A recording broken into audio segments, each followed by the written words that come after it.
Welcome to Gray Overload. I'm Anthony, and Happy New Year. Hopefully, you guys enjoyed your new year. But now we are on to CES, and I'm just going to do a quick overview of and walk through kind of some of my thoughts on AMD, NVIDIA, and Intel. One, they were boring. They need to improve their um, kind of the whole presentation. AMD, I would say, was the best. They didn't throw it off too much. Like Intel is just Intel seems like they're trying too hard. And so they're going through, oh yeah, let's go to this guy and this guy and this guy. It's like, you have correspondence all over the place that you're trying to get your products to know that they are good.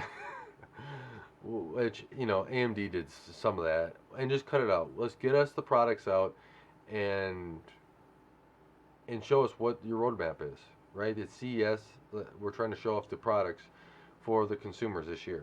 NVIDIA, uh, I almost thought it was a gaming thing, and then they had AI tacked on the end of it. But Nvidia, I mean, Jensen didn't even show up. That's what Nvidia thought of CES 2022. Um, I was actually expecting Jensen to do something. I mean, they did announce the 3090 Ti that does was it 450 total graphics power. I mean, that thing is your heater for your house. But it's supposed to be the most powerful graphics card. I mean, I'd love to try one out. But I think that NVIDIA just didn't care enough about it. They just wanted to, announce their products, get it out there, and kind of move on to the next event where they can kind of hone in on it and make it their own. NVIDIA, I think, is in this position where they want to be the center of attention, and they kind of need to be between AMD and now Intel going the graphics card arena. So their CES to them was just a positioning thing just to keep them in the news cycle until they can have their big announcement to make sure Intel and AMD stay out of it. That's kind of how I took it. But AMD, I felt, had the best all around talking, and that was just to, they announced that they're going to get updates, add in driver upscaling with their new Radeon super resolution to their drivers. So that was a big thing. And then they announced their, I'm trying to go through all my notes here.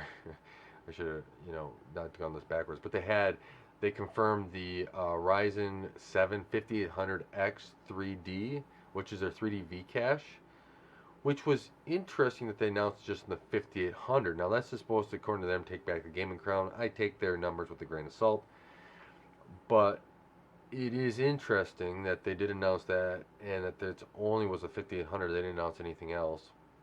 They did say that the next gen Ryzen Zen 4 is coming out in the second half of 2020. AM5 socket.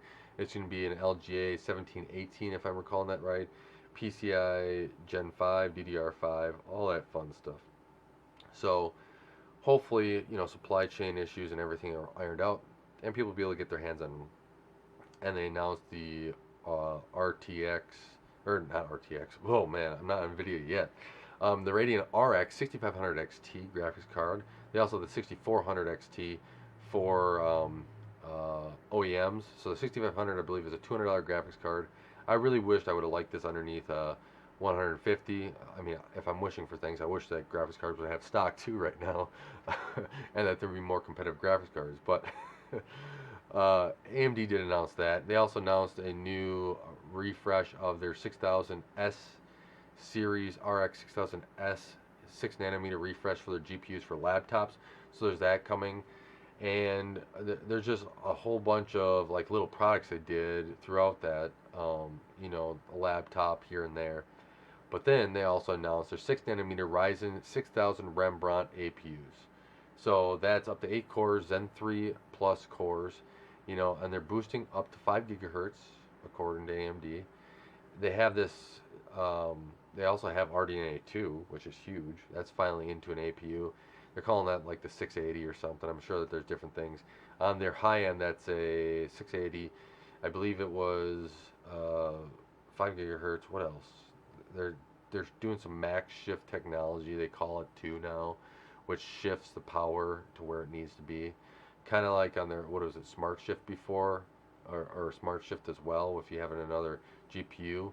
So there's a lot of interesting little logic going on in these processors to make it. I believe that this is also on Zen 3 Plus core, so slight improvement to the core there as well. So, AMD, they're kind of doing a lot of stuff there. They talked about other things in that whole presentation. Overall, it was a pretty good presentation, right? There are little things they can improve on here and there. I like, they just stuck a person up there, talked about a product, then went on to the next person, talked about another product. They didn't do a lot of switching around, going in and out, trying to, make a product look as good as it can, and letting the product speak for themselves.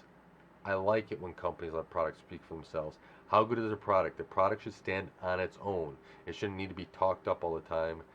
Um, that's you, Intel. So here we go on to NVIDIA, because they had an announcement, and as much as it was boring, we'll have to still touch on it. The excitement was the 3090 Ti 24 gig graphics card. Fastest, they say it's the fastest card on the planet, and it's 450 watts. So, what else do you want to hear about NVIDIA? Oh, they talked about AI on driving. Fine. I still think we're a ways away there.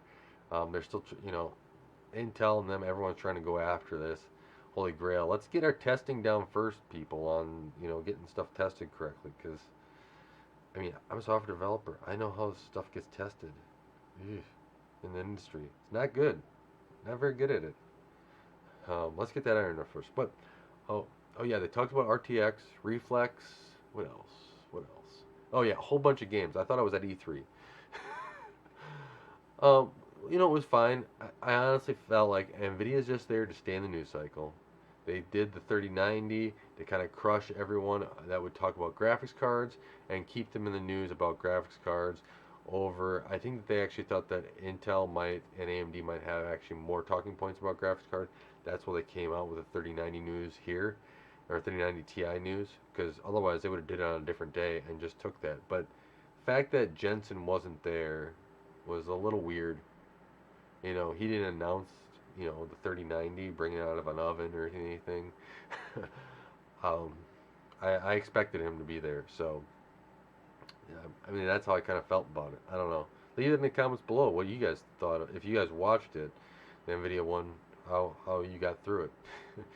Because it took some concentration to get through. I will say that.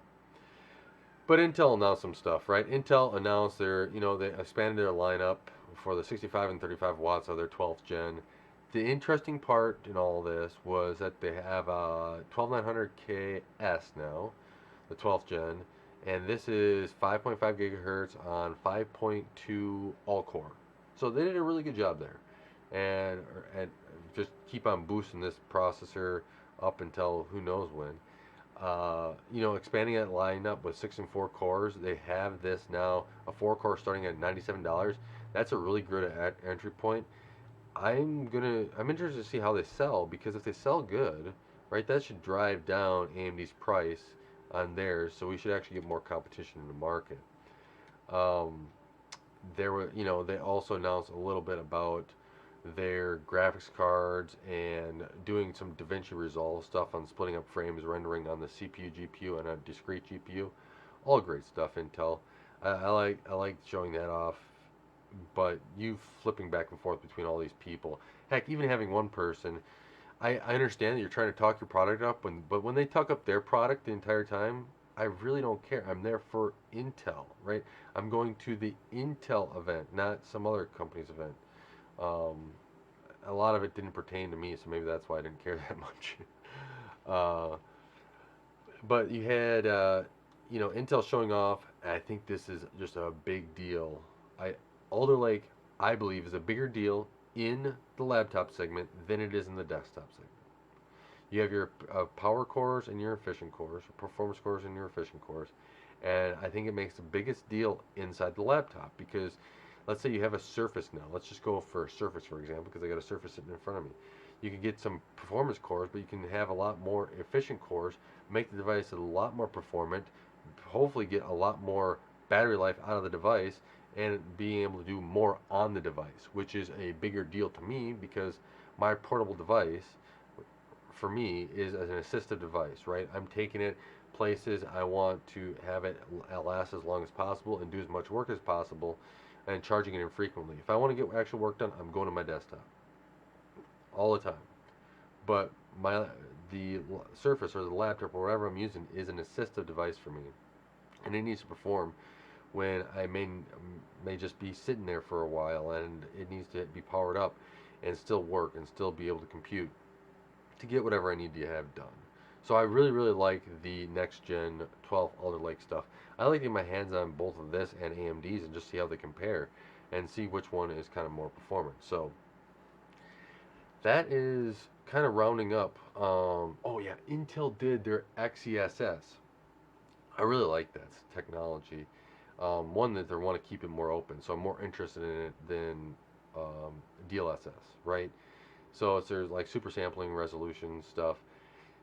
And if Intel makes this open and works on every single card, I'm really interested. If they close it off, I don't care, right? I want technologies open and usable by everybody because it makes it a better experience for everybody out there. And that's, I mean, I've used proprietary stuff in the past, especially with developing software, and it never turns out good, period, at the end. It's always a pain as you come down to it, and you have to replace it because inevitably the company stops making it useful. So that's just a couple things here. Maybe I'll do a little bit on some OLED technologies that are coming out. Samsung had their QLED, LG had their new ones, and so I'm super excited. I do not have an OLED TV yet. I really want one, and if LG did a 42-inch, oh man, I have it a couple places where I would like to actually put a 42-inch. Maybe on my desk is one of those. I need a bigger desk. Shouldn't tell my wife that. I would like a bigger desk. But with that, right, there's a lot of new technologies out there, and let me know if you guys want to hear more about that. Maybe I will do something because that's just more interesting to me. Some of the display technologies coming out. I mean, I got this Eve Spectrum monitor, and it's just great, way better than my other monitors.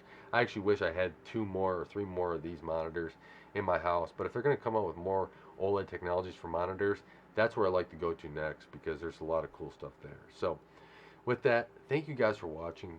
Thank you for taking time to help support Grow Overload and help this channel grow. I really appreciate it. If you could go through and leave a comment on what you thought about the CES stuff, I'd be more than happy to read it, see what you think. What are you excited for actually in this whole entire year to come out? Intel has GPUs and CPUs coming out with Rocket Lake and their graphics cards. I think NVIDIA has something ready to launch. AMD has GPUs with RDNA 3, and then they didn't mention RDNA 3, I don't think, in CES. I watched it twice. I watched each of these things twice, just trying to make sure I cover my bases. But I don't think they did. But the Zen 4 stuff, the new Vcache, there's a lot of interesting stuff coming on board, and I'm excited to see as competition keeps ramping up where we're actually going to go to, because I think we're finally getting into that thing. Intel said, yeah, we're here to actually be innovating forward. Intel, you stopped innovating so many years ago. They don't say that we've always been innovating. You're starting again, and that's a good thing. I appreciate it. We need competition. Competition is good for the consumer. So thank you guys for watching, and until next time, God bless, and don't forget to like, share, and subscribe.